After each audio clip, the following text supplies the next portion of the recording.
Joining us now, Congressman David Cicilline. He's a Democrat. He serves on the Judiciary and Foreign Affairs Committees.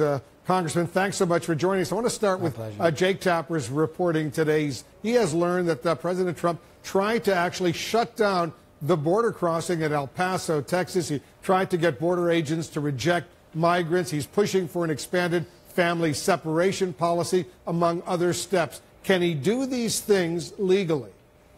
No, Wolf, he cannot. This is very disturbing reporting that the president is actually telling agents that they should violate the law and disregard applicable asylum applications and shut down the border. This is a Department of Homeland Security and a president really in chaos, who's trying to suggest that the rule of law doesn't apply and that he can unilaterally decide to change the laws in this country. That is not the case. He's not a king. He's the president. If there are going to be changes in the immigration laws, it must come through Congress. And the notion that the President of the United States would be encouraging agents of the United States to violate the law and disregard congressional statutes is very, very alarming. It comes as the President is carrying out what one official is describing, and I'm quoting now, as a near systematic purge over at the Department of Homeland Security. Is the President looking for people who will simply say yes to these policy proposals? It certainly seems that way. I mean, the notion that the president is removing people because they refuse to violate the law and implement the policy that he's articulated is very disturbing. This is, again, remember, Secretary Nielsen was the individual who implemented the child separation policy, who lied about it publicly and defended the president's position, and apparently she's not tough enough, according to the president, so one can only imagine what he's looking for. This is apparently being led by Stephen Miller, who is a well-established kind of anti-immigrant hardliner, and we have to look very carefully at the people they're going to put into these positions and be sure that they're committed to following the rule of law, following the statutes as they currently exist, and not individuals who are prepared to violate the law at the president's direction. Just moments ago, Congressman, a federal judge issued a preliminary injunction against the president's remain in Mexico policy, as it's called, for some asylum seekers here in the United States. Is this part of a pattern? Yeah, I think there's no question. Look, the president seems frustrated. I mean, he's failed in his policies at the border, and so he thinks that somehow he can just stop people from coming, end asylum applications, and build a wall. We have laws in this country. We're a country of laws, not of men, as they say. And so there are asylum laws which exist. People have a right to petition for asylum. They have a right to have a hearing and for a determination based on that. You cannot keep people out of the country who have a lawful basis to seek asylum. And so the president's trying to circumvent the law. We are a country of laws, and I'm not surprised the court has told him that he cannot do that. One of the people fired by President Trump is the head of the Secret Service. You just heard those details about the Chinese woman who made her way into Mar-a-Lago, the president's resort down in Palm Beach, Florida. How much of a threat does a breach like this potentially pose?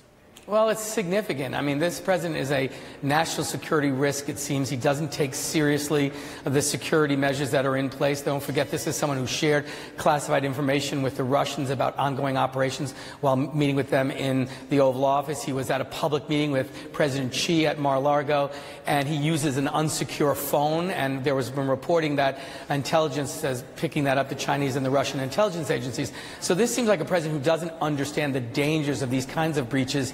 And to have a Chinese national with no explanation, with a thumb drive on the grounds of Mar-a-Lago, who lied about why she's there, and we still don't know all the circumstances. But this is very alarming. This is where the president is with the key leaders in his administration, and we should all be concerned about that kind of a breach. On a different subject, Congressman, the top Republican on the House Judiciary Committee, and you're a member of that committee, is calling on Chairman Nadler to bring in Robert Mueller to testify as soon as possible. Nadler says you need the Mueller report first, though. Why are Republicans, do you believe, making this push now?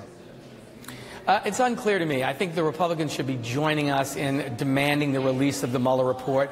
We continue to wait for it. The committee chair is now authorized to issue a subpoena. But I think the chairman is right. We need to have the report in our hands, review its contents, so that we can ask Mr. Barr about some of the decisions he's made, and then, of course, ask Mr. Mueller to kind of walk us through the report and his findings. So we expect the Attorney General to produce the Mueller report in its entirety without redactions, and I think that is the position of all the Democrats on the Judiciary Committee. The Attorney General, Bill Barr, as you know, will be testifying before the House Appropriations Committee tomorrow. What are you hoping to learn from him specifically on the issue of redactions to the Mueller report? Well, I'm hoping to learn from him what he intends to keep secret. You know, he originally said he had to limit it to sources and methods to protect classified information and to protect grand jury testimony. He can, of course, ask the court to authorize the release of that to Congress very easily. But he's also added some other categories about embarrassing the reputation of third parties, peripheral third parties. I think we need to know from Mr. Barr on what grounds he intends to keep secret contents of the Mueller report and press hard for a full disclosure of that to Congress. We can certainly redact it and certainly prevent the public from seeing things that are not available to the public. But members of Congress ought to see the report in its entirety. We see classified information all the time. We can do it in a classified setting. I think the committee really is going to press him hard on what is he redacting and under what authority is he keeping that secret from the Congress of the United States. He says he also wants to redact information that could affect ongoing federal investigations, whether the U.S. Attorney for the Southern District of New York or the U.S. Attorney here in Washington. Is that appropriate? Well, it may be appropriate to keep that from public dissemination. It's certainly not appropriate to keep it from Congress. The ability to see the report in its entirety, to keep confidential that which must remain confidential, in order that we can make decisions about how we proceed at this moment. That's quite a different standard. I mean, that's what happened in the Starr investigation. The full report and 17 boxes of documents were produced for the Judiciary Committee as soon as the report was done. That ought to happen here. That's the right precedent. This investigation began on behalf of the American people because our democracy was attacked. We have a right to know, and the American people have a right to know what the facts are and that nobody is above the law and what actually happened. The president's acting White House Chief of Staff, Mick Mulvaney, said Sunday that Democrats, in his word, will never, repeat, never get President Trump's tax returns. What do you make of that? Well, I think you should read Section 6103 of the Internal Revenue Code that makes it clear that the chairman of the Ways and Means Committee is entitled to demand production of the tax returns of any person in the United States. It's not a may, it's not if you want to, it shall produce. So Mr. Mulvaney is wrong that those tax returns will be produced for the committee. That is the law, and if we have to fight and go to court to make it happen, we will. But Mr. Mulvaney is dead wrong. Congressman David Cicilline, thanks so much for joining us. Thanks for having me. Just ahead.